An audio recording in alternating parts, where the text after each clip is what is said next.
இன்னும் சொல்ல போனால் ஒரு வருஷத்துக்கு முன்னாடியே பிரபாகர் ராஜா எம்எல்ஏவும் ரேகா நாயரும் லிவிங் டுகெதரில் இருந்தாங்க. நான் சொல்லலையே, உறுதி செய்யப்பட்ட பிறகு, அதுவும் பிரபாகர் ராஜாவே உறுதி செய்யப்பட்ட பிறகு அவர் ஒரு புதிய வீடு கட்டுறாரு. கிரகப்பிரவேசம் நடக்குது. கிரகப்பிரவேசத்தில் பிரபாகர் ராஜா அண்டு ரேகான்னு போட்டிருந்தது. அதுக்கப்புறம் தான் நான் இதை சொன்னேன். ரெண்டாவது அது என்ன தாக்க வந்தது தவிர தாக்கலை.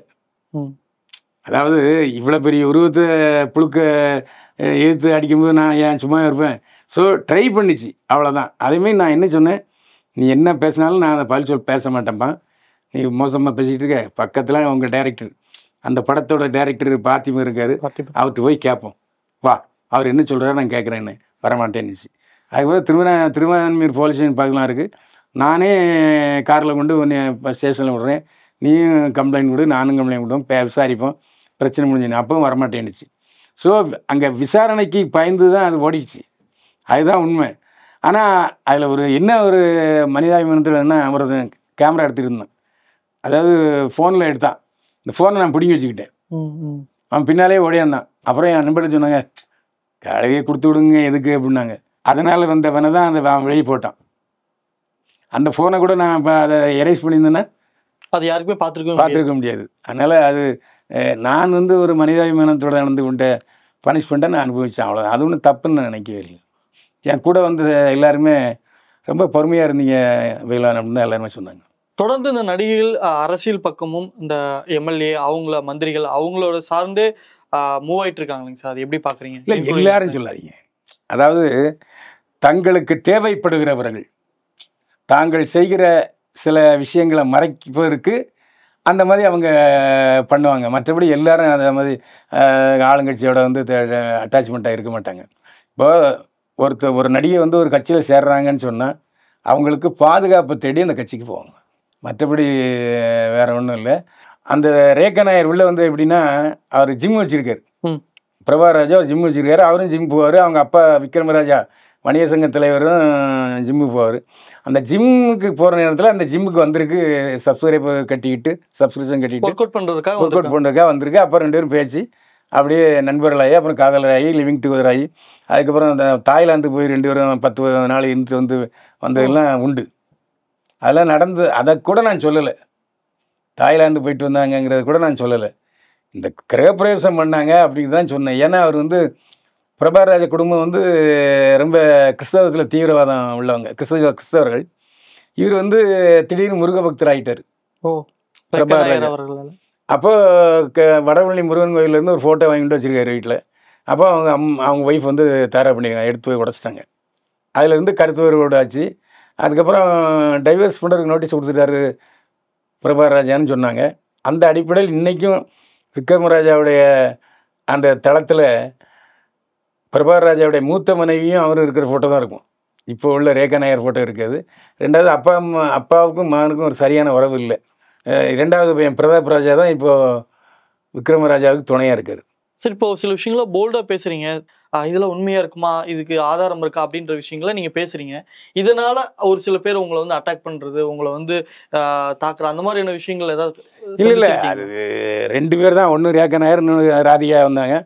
ராதிகா அதுக்கப்புறம் மாலை முரசு டிவியில் நான் இருந்தேன். இப்போ மாலை முரசு அதிபர் ராதிகா சரத்குமார்கிட்ட பேசி, இனிமேல் அவர் பேச மாட்டார், நீங்களும் பேச மாட்டாங்கன்னு சமாதானம் பண்ணி வச்சாங்க. அதுக்கப்புறம் நான் பத்திரிகைக்காரனா ராதிகா நல்லா அடிச்சிருந்தேன்னா நல்லா அடிச்சிருக்குன்னு சொல்கிறேன். வரலட்சுமி சரத்குமாருடைய கல்யாண செய்திகளெல்லாம் சொல்ல தான் செய்வேன். நான் நடுநிலையோடு நடந்துக்கிறேன். அவங்க தவறான கண்ணத்தோடு வரங்கன்னா எங்கிட்ட பதில் கிடைக்கும். மற்றபடி என்ன யாரும் மிரட்டுறதுக்கெல்லாம் முடியாதுங்க. ஏங்க, உண்மையை யாராவது மிரட்ட முடியுமா? முடியாது. சத்தியமே ஜெயத்தேன்னு போட்டுக்கணும் இல்லையா? உண்மை எவ்வளோமா இல்லையா? நான் இட்டு கட்டியோ அவதூறு பேசியோ பிழைக்கிற ஆள் நான் இல்லை. அப்படின்னா இத்தனை பேர் பார்ப்பாங்களா?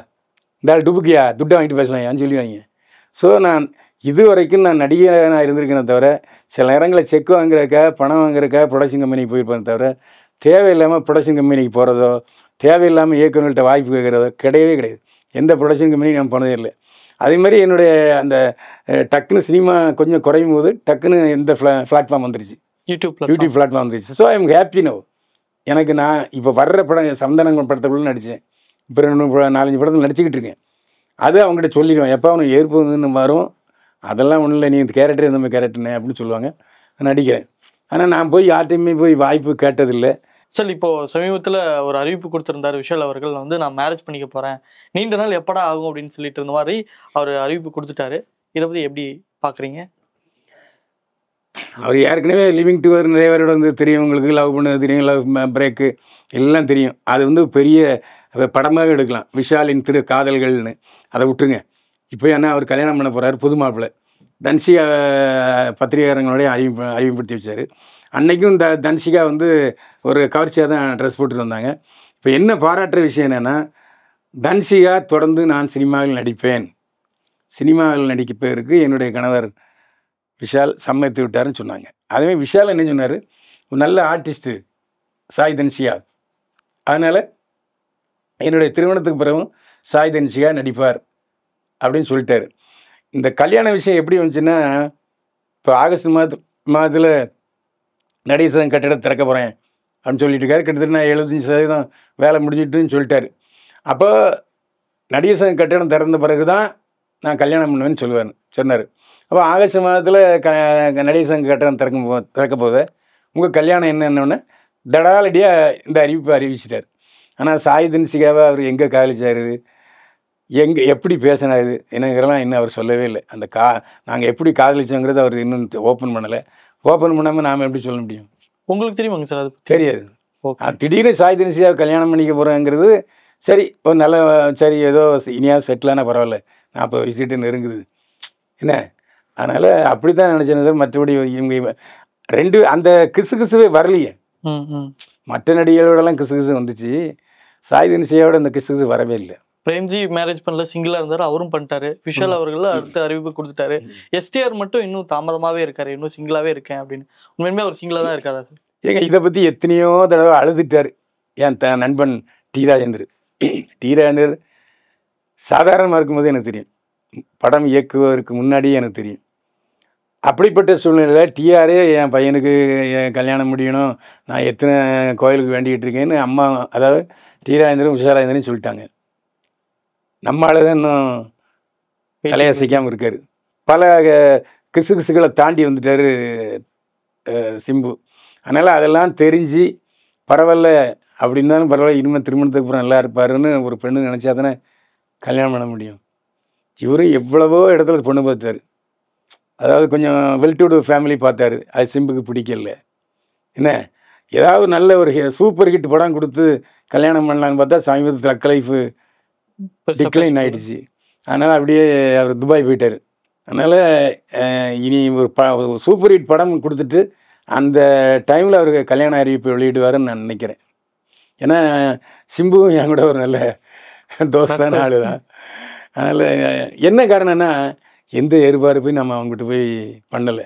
அதான் என் பையன் மேல் படிக்கிறான், காசு கொடுங்க, என் பொண்ணு கல்யாணம் செலவுக்கு அப்படிலாம் நான் கேட்டதே இல்லை. நான் என் வேலையை பார்த்துட்ருக்கேன், அவங்க வேலையை பார்த்துட்ருக்காங்க. அப்போ என் மேலே அவங்களுக்கு ஒரு நல்ல அபிப்பிராயம் வரத்தானே செய்யும். விஜய் அவர்கள் வந்து இப்போ தாவைக்க கட்சி ஆரம்பித்து படிக்கிற பசங்களுக்கு சின்ன சின்ன உதவித்தொகைகள், அவங்க நல்ல மார்க் எடுத்தது கொடுத்துட்டு இருந்தாங்க. அப்படி எடுக்கும்போது ஃபோட்டோ எடுக்கும்போது நம்ம ஃபோட்டோ எடுக்கும்போது கைப்படும் இல்லையா, நம்ம தோல்மேல் படும்போது அப்படி கைப்படும்போது வாழ்வு உரிமை கட்சி தலைவர் வேல்முருகன் வந்து ஃபோன் பண்ணி பேசினார். சொல்லுங்க. அப்படி பேசும்போது அது தவறா இல்லையா சார்? அது எப்படி நீங்கள் பார்க்குறீங்க? ஏங்க தவறு உங்கள் கண்ணில் இருக்குது. இப்போது அந்த கட்டி அணைச்சாரு இல்லை ஹக் பண்ணாருன்னா, அந்த மாணவியோட பெற்றோர் கூட இருந்தாங்கல்ல, அவங்க யாரும் அப்ஜெக்ஷன் பண்ணாங்களா? இல்லை. சொல்லுங்க.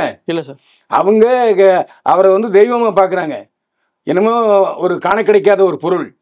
அப்போ அவர்கிட்ட ஏங்க ஒருத்தர் சொல்கிறாரு, நான் வந்து அதிமுகங்க, வாழ்க்கை முழுவதும் அதிமுக தான் ஓட்டு போடுறேன், ஆனால் என் மகா விஜய் ரசிகா இருந்தால் அவர்கிட்ட பரிசு வாங்கன்னு சொன்னது வந்தோம் அப்படின்னு சொல்கிறார். ஸோ அந்த செலிபிரிட்டிங்கிறது வேறு விஷயம். நிச்சயமாக அந்த கண்ணோட்டத்தோடு பார்ப்பது தவறு. இப்போ என்கிட்ட வந்து வாழ்வு உரிமை கட்சி தலைவர் வேல்முருகன் அவருக்கு பேசினார். அவர் எனக்கு முன்ன தெரியாது. திடீர்னு ஒருத்தர் நம்பர் வாங்கி, அண்ணாஜி வணக்கம், ஒன்றும் இல்லை, இந்த விஜய் விஷயம் ரொம்ப மோசம் போயிட்டுருக்கு, எல்லாரும் போட்டு ஒரு மாதிரி பேசுகிறாங்க, போஸ்டர் யுத்தம் கூட நடந்துக்கிட்டு இருக்கு, நீங்கள் கொஞ்சம் அதை நான் தப்பாக பேசலை அப்படின்னு சொன்னீங்கன்னா ஜனங்க நம்புவாங்க அப்படின்னு சொன்னார். இதை நான் கன்வே பண்ணிட்டேன். ஆனால் இதுக்கப்புறம் நான் ஒன்றும் பேசலை. ஓகே. அவர் சொன்னதை நான் கன்வே பண்ணிட்டேன், அப்படிதான் நினைக்கிறேன். ஆனால் விஜய் மேலே எந்த தப்பும் கிடையாது. அப்படி பார்ப்பவர்கள் நுள்ளக்கண்ணர்கள் தான் நான் சொல்லுவேன். அதே மாதிரி அவர் இன்னொன்று சொன்னார், அது இன்னைக்கு வந்து விஜயை மறுத்துட்டார். சின்ன காமராஜர், இளைய காமராஜர். இளைய காமராஜர்னு சொன்னாங்க. காமராஜர் நின்றுட்டு இருக்காரு, இவர் பக்கத்தில் உட்காந்துருக்காரு, போஸ்ட்லாம் போட்டாங்கன்னு சொன்னாங்க. அதை ஓப்பனாக விஜய் சொல்லிட்டார், என்ன இளைய காமராஜர் என்றோ சின்ன காமராஜர் என்றோ அழைக்க வேண்டாம், 2026 வரைக்கும் மாணவிகள் யாரும் அரசியல் பேசாதீங்க, தெளிவாக சொல்லிட்டார். அந்த விஷயத்தில் விஜய் எந்த ஒரு 1% கூட தப்பு சொல்ல முடியாது. கண்டிப்பா சார். அதே மாதிரி நீங்க தீவிரமான எம்ஜிஆர் ரசிகர் அப்படின்றது எல்லாருக்குமே தெரியும். இப்ப கூட உங்களோட ரிங்டோன் கூட அதோட இருக்கு.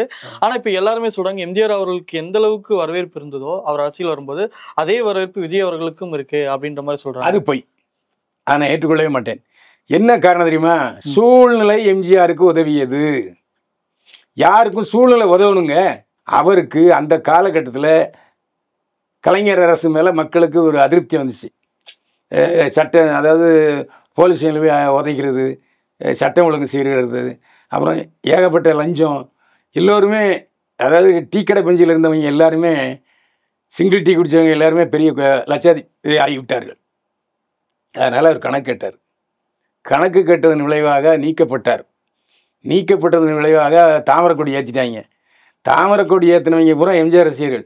ஸோ எம்ஜிஆர் ரசிகர்கள் தொடங்கிய கட்சிக்குத்தான் எம்ஜிஆர் தலைவராக இருந்தார். அதான் அதிமுக.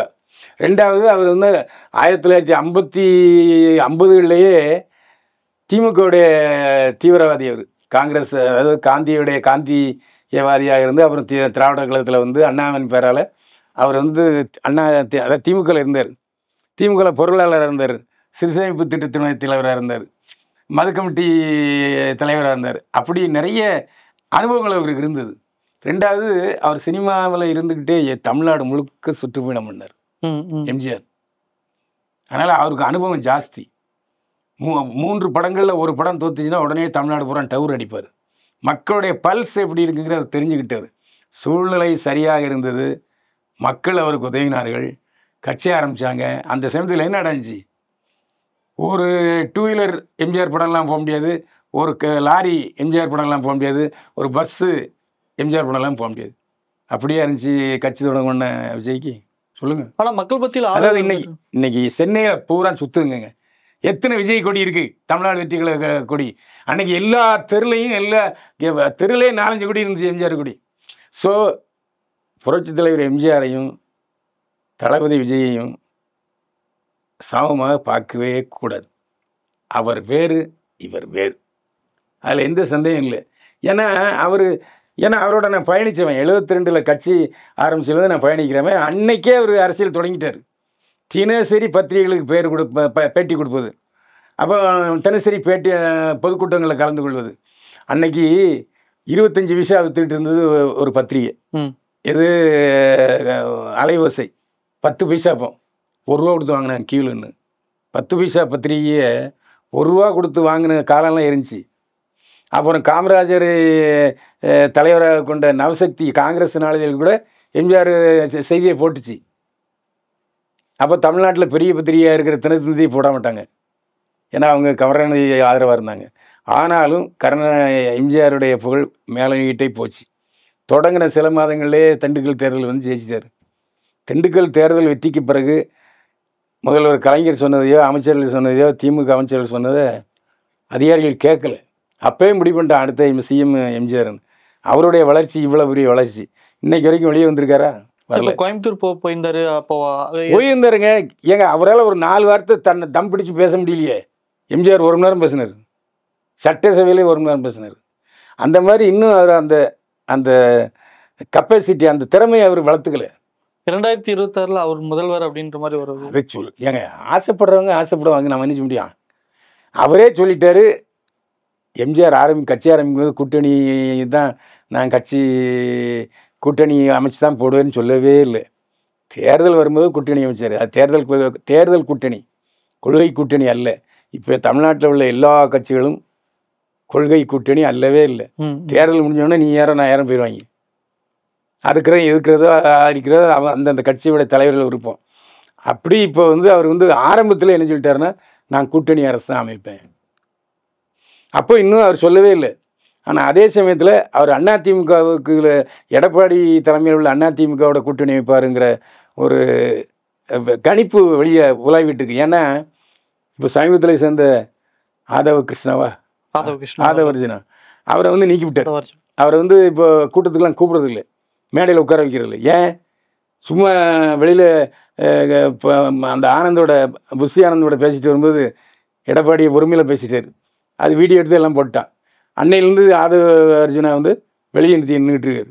இதுவரை எடப்பாடியை பற்றி எந்த விமர்சனமும் விஜய் கொடுக்கல. அதனால் அது வாய்ப்பு இருக்குது. அது வந்து இப்போ திடீர்னு நிறைய குண்டுகளை போடுறாங்க. பாஜக வந்து விஜய் எப்படியாவது பாஜக இழுத்துடணுன்ட்டுலாம் நிறைய செய்திகள் வருது. அதை நான் நம்பலை, சொல்கிறேன்.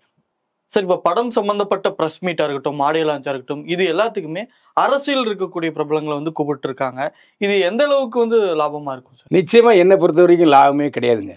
உதாரணமாக தமிழிசை சவுந்தரராஜன் அழைக்கிறாங்கன்னு வச்சுங்க, பாரதிய ஜனதா கட்சி தலைவர். அவன் என்ன பண்ணிடுவான்?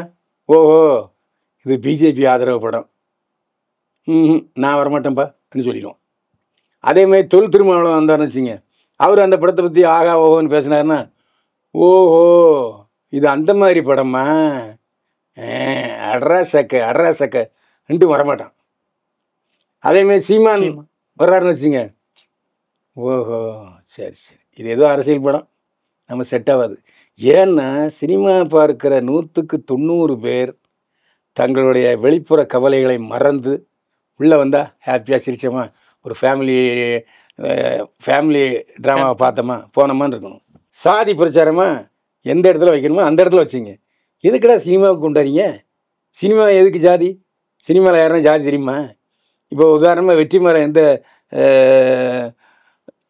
ஜாதியை சேர்ந்தவர், எந்த மதத்தை சேர்ந்தவர் யாருக்கா தெரியுமா? தெரியாது. சினிமா என்பது ஜாதி மதத்துக்கு அப்பாற்பட்டது. இதில் எதுக்குப்பா ஆடியோ ஃபங்க்ஷனில் அவங்களெலாம் கூப்பிட்டு வரீங்க? கூப்பிட்டு ஐயோ அவங்க பேசுகிறது இருக்க, நான் ஒரு தெரியாமத்தனமாக ஒரு அரசியல் தலைவர் கலந்துக்கிட்ட ஆடியோவில் ஃபங்க்ஷனில் போயிட்டேன். தலை வலிச்சு 2 நாள் எனக்கு தலைவலி ஆகி போச்சு. இன்னும் இதுக்கு சம்மந்தம் இல்லாமல் பேசுகிறாங்க. நீ நல்லா நோட் பண்ணிங்க, இந்த ஆடியோ ஃபங்க்ஷனில் சினிமாவை பற்றி பேசவே மாட்டாங்க. கடைசியில் வந்து ஒரு 2 நிமிஷம் சினிமா பற்றி, அந்த தலைப்பை பற்றி அப்படி பேசிட்டு போயிடுவாங்க. எதுக்கு அவங்கள கூப்பிடுறீங்க? ஆக்சுவலாக அந்த ஆடியோ ஃபங்க்ஷன் இசை வெளியீட்டுலான பத்திரிகைக்காரங்க தான் கூப்பிடுவாங்க. ஏன்னா பத்திரிகைக்காரங்க மூலமாக தான் அந்த செய்திகள் வந்து மற்றவங்களுக்கு போய் சேரும். அன்னைக்கு பார்த்தா இப்போ திருமணம் வந்தாலும் சரி, நம்ம தமிழிசை சவுந்தரராஜன் வந்தாலும் சரி, சீமா வந்தாலும் சரி, அந்த பிரசாத் ஸ்டேடியம் நிரம்பி வழியும். உள்ளே போனால் வெளியே வர முடியாது. மூச்சு முட்டல் திணற ஏற்படுற அளவுக்கு அவங்க கட்சிக்காரங்களே உள்ளே வந்துடுவாங்க. சரி, அப்படி அந்த பாரதிய ஜனதா கட்சிக்காரங்க தமிழிசை சவுந்தரராஜன் வந்ததுனால அந்த படத்தை பார்க்க போகிறாங்களா? இல்லை. தொல் திருமாவளவன் வந்து பேசிட்டு போனார், இன்னும் விடுதலை சிறுத்தை கட்சிக்காரங்க பேச போகிறாங்களா? இல்லை. செந்தமிழன் சீமா வர்றாரு, உடனே அந்த சீமான் கட்சிக்காரங்க எல்லாரும், அதாவது நாம் தமிழர் கட்சிக்காரங்க எல்லாரும் அந்த படத்தை பார்க்குறாங்களா? இல்லை. பின்ன எதுக்கியா கூப்பிட்டுறீங்க?